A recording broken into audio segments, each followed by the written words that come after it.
Se ele tiver que ser responsabilizado criminalmente, isso é uma questão dos poderes judiciários e nós não queremos nenhum juiz ladrão contra quem quer que seja. Queria te perguntar o seguinte, como balanço, porque a gente não se falou nesse período, do que foi esse 1 mês e 9 dias aí, esses 40 dias de governo Lula. A gente completa hoje 40 dias de governo, já vivemos um golpe de Estado, eu chamo de golpe, né? Porque assim, tomaram o Palácio do Inverno, eles tomaram o Supremo, o Congresso e a sede presidencial, no Palácio do Planalto. E foram derrotados, mas fizeram um movimento golpista e assumiram posições em tese de conquista. E tivemos muitas outras coisas, piso da educação, que a gente também só fica falando, às vezes, das coisas ruins. Mas piso nacional da educação, ontem eu falava com o ministro Marinho aqui, uma grande conquista. Hoje eu vi o Lupe está lançando, eu até falei, o Lula, pus o cartão do Lula, cartão beneficiário do Lula. Muito interessante, vai ter desconto em farmácia, vai ter desconto em viagem aérea para idoso, pensionista. Tem coisas se movimentando na área de cultura, na área de saúde, já o programa de vacinação avançando. Mas queria te ouvir, o que você poderia falar desses 40 dias, Rosário?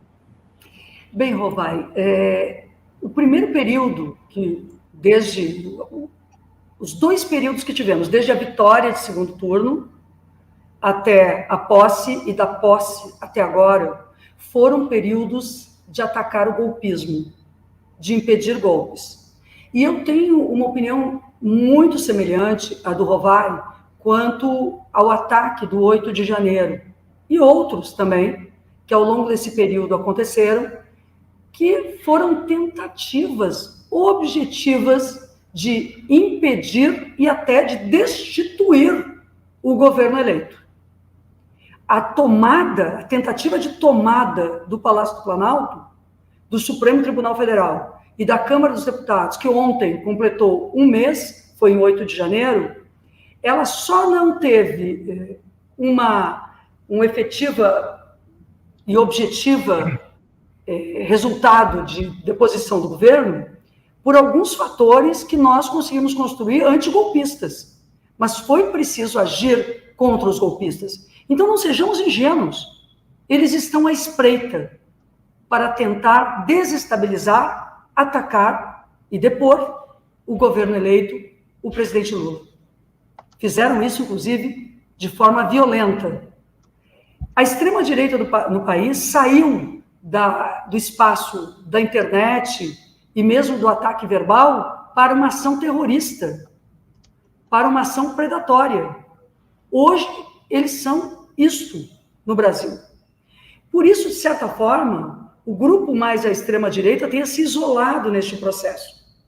E aí foi extremamente importante a unidade entre os poderes, os chefes dos poderes, e aqui é relevante a vitória no Senado Federal de Rodrigo Pacheco, agora, apesar de fustigado e disputado o próprio Senado pelos setores golpistas com Rogério Marinho, e foi importante a aliança que nós produzimos em torno do presidente Lira, na Câmara dos Deputados, para conseguirmos ter a governabilidade em um espaço até então hostil.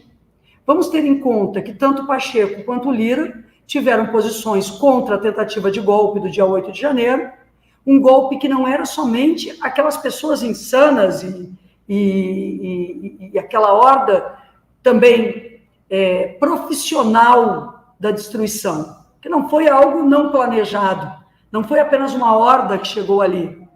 Tinham endereços marcados dentro do Palácio do Planalto, dentro da Câmara dos Deputados e do Supremo Tribunal Federal contra símbolos políticos, e aí um deles, inclusive, a bancada do PT, os plenários, para que o governo, se fosse ingênuo, tivesse instalado uma GLO, uma garantia de lei e ordem, passando o poder do Distrito Federal para os militares estes que estavam em muito, isso precisa ser analisado com toda a profundidade para que sejam identificados aqueles que estavam também dentro do movimento golpista.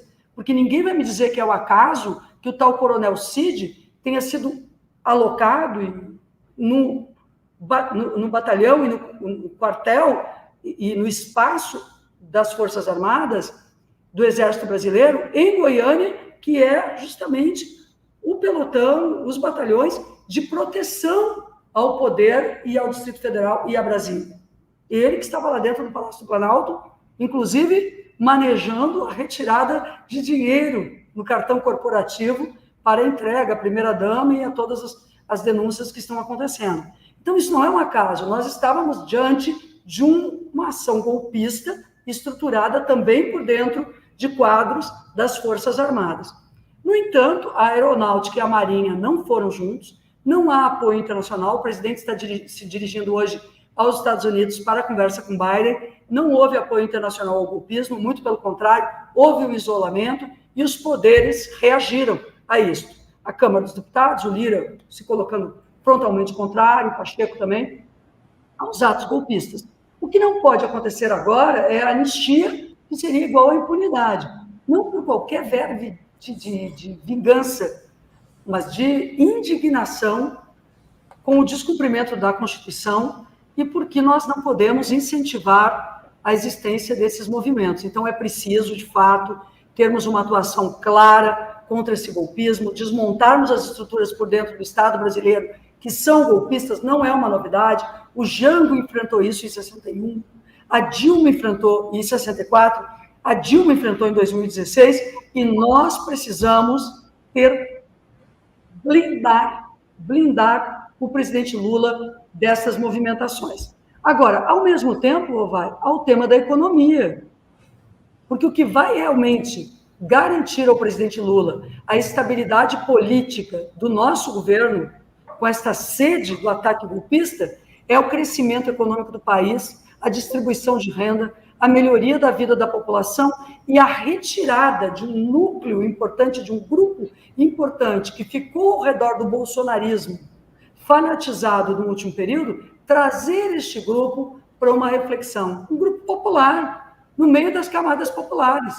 É esta disputa que o PT, por exemplo, onde eu me encontro agora, precisa fazer, que os movimentos, que os comitês populares precisam fazer, que é justamente trazer para o nosso campo aquilo que sustenta uma democracia, que é o apoio popular. Porque o golpismo tem apoio popular e precisa diminuir esse apoio do lado de lá. Dri. Rosário, a gente viu na semana passada aquela denúncia do Marcos Duval, do senador Marcos Duval, de que houve uma tentativa de grampear o ministro Alexandre de Moraes. Como que você viu essa denúncia? E agora depois ele disse, e o envolvimento do Bolsonaro nisso tudo? Porque tem até uma discussão entre os ministros do Supremo de que uma prisão preventiva do Bolsonaro podia incendiar ainda o país, podia tumultuar mais ainda. Então, como que a senhora viu essa denúncia e essa questão do Bolsonaro que está fugido nos Estados Unidos, né? Inclusive. Eu acho, Dri, que nós temos que ter o cuidado de nos movimentar politicamente e em separado dos movimentos judiciais, digamos assim, né? Uma eventual e possível responsabilização e prisão de Bolsonaro ou de outros quadros que foram do seu governo, como aquele que foi ministro da Justiça, e depois secretário aqui do DF, e outros, isto não pode ser feito apenas por uma vontade política. Nós não temos que ser como eles foram com o Lula. Não se trata disso. Nós não queremos que ninguém vá para a prisão sem ser devidamente julgado, condenado. Então, eu acho que nós estamos num momento também de muito cuidado com essas movimentações, porque o que nós disputamos é mais profundo do que uma visão de vingança. Eu avalio que existem elementos de sobra para a responsabilização criminal do ex-presidente da República, seja em relação agora aos Yanomamis, um genocídio efetivo com a caracterização clássica da tentativa de extermínio de um povo, ao outro genocídio, que foi o da própria Covid, mas aí numa observação e conceito mais amplo, porque amplia o conceito de genocídio a uma população como um todo. Ali existe muito mais a leniência, a negligência, crimes de responsabilidade diante daquilo que deveria ter sido feito e não, e até existem atos de corrupção que podem ser, mas eu não iria por esse discurso da corrupção disso ou daquilo, eu iria realmente que, se ele tiver que ser responsabilizado criminalmente, isso é uma questão dos poderes judiciários e nós não queremos nenhum juiz ladrão contra quem quer que seja, que foi o que aconteceu contra o Lula. Então, o que eu penso que hoje precisa acontecer com este que governou, com Jair Bolsonaro e todos os outros que estiveram ali, é realmente uma responsabilização moral pela sociedade brasileira. Essa é a disputa que eu faço.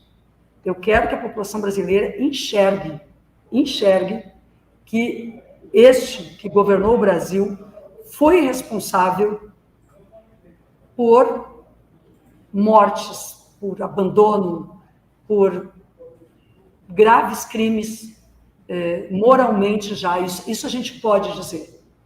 Né? Se há crimes que depois o judiciário verifique, com amplo direito de defesa, esse é um outro patamar. Portanto, eu acho que nós temos que nos dedicar também um tempo a denunciar o bolsonarismo e a extrema-direita, e o outro tempo, principalmente nesse momento, eu diria, a governar o Brasil para resolver os graves problemas que nós temos, porque eles deixaram terra arrasada. Ora, por exemplo, essa questão do Banco Central.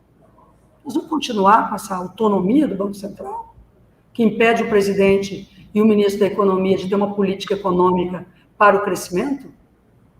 Eu acho que a gente tem que pensar sobre isso. Eu vejo que nós deveríamos fazer maioria, talvez, para reverter, em tudo que for possível, essa autonomia que é criminosa contra o país. A situação da reforma tributária.